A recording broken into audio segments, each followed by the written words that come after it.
இந்த படத்தில் மேட் டேமன், சென் தயா, Eliot page ஆகியோர் நடித்துள்ளனர். கிறிஸ்டோபர் நோலன் இந்த படத்தை இயக்கியுள்ளார். இது நம் நாட்டு ராமாயணம், மகாபாரதம் போல கிரேக்க இதிகாசங்களான ஹோமர் இயற்றிய ஒடிசி என்ற நூலை தழுவி எடுக்கப்பட்ட படம். இது ஐமேக்ஸ் என்ற கேமராவில் எடுக்கப்பட்ட படம். உலக அளவில் ஒரிஜினல் ஐமேக்ஸ் ப்ரொஜெக்டர்கள் உள்ள தியேட்டர்கள் 40 தான் உள்ளது.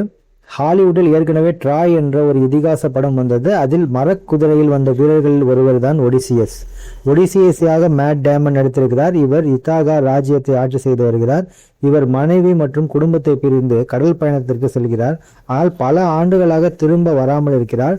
தனது அப்பாவை தேடி மகன் டெலிமாக்கஸ் பயணம் மேற்கொள்கிறார். பல ஆண்டுகளாக கணவர் திரும்பி வராததால் ஆண்டினஸ் ஒடிசியஸின் மனைவியை மறுமணம் செய்து கொள்வதற்காக காத்திருக்கிறார். ஒடிசியஸ் உயிரோடு இருக்கிறாரா? மறுபடியும் திரும்பி வந்தாரா? அவருக்கு என்ன ஆனது? ராஜ்யத்தை மறுபடியும் பிடித்தாரா? ஜூஸ் கடவுளின் தண்டனை என்ன ஆனது? இவற்றை அடிப்படையாக கொண்டு எடுக்கப்பட்டதே இந்த படம்.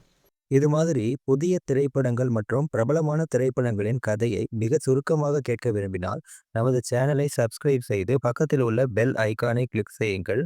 மீண்டும் வீடியோ அப்லோட் செய்யும் நேரம் உங்களுக்கு உடனடியாக நோட்டிஃபிகேஷன் வரும். இந்த படத்தை காண வேண்டுமென்றால் கமெண்ட்ஸில் சொல்லுங்கள். இது மாதிரி வேறு ஏதேனும் திரைப்படங்கள் உங்களுக்கு கதை வேண்டுமானாலும் கமெண்ட்ஸில் சொல்லுங்கள்.